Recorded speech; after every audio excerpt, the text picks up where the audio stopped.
देखे में लागतारू परी जैसे हमारा मने अब मानी कैसे कहाँ से आइलू पहले दिखाइलू हाथे से हाथे धके चलब तोरे साथ तोरे से प्यार करबौ गे रानी तोरे से प्यार करबौ गे तोरे से प्यार करबौ गे रानी तोरे से प्यार करबौ गे।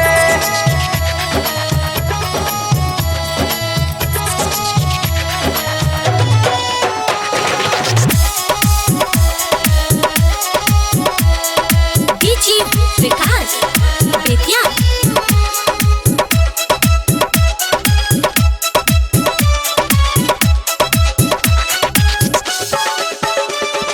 लाखों में एक तू बारू सनम पहिल बेर तू वैलू पसंद लाखों में एक तू बारू सनम पहिले बेर तू वैलू पसंद पमे जब पहनेलू पायल दिलवा के करेलू घायल सब कुछ तोहरे हम नाम करबौ तोरे से प्यार करबौ गे रानी तोरे से प्यार करबौ गे तोरे से प्यार करबौ गे रानी तोरे से प्यार करबौ गे।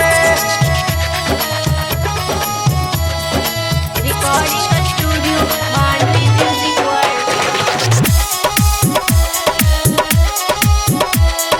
डीजे विकास बेतिया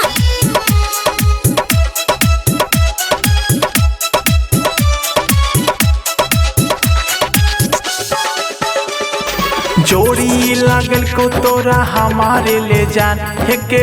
अब काहे तू कर ही परेशान जोड़ी लागल को तोरा हमारे ले जान है के अब काहे तू कर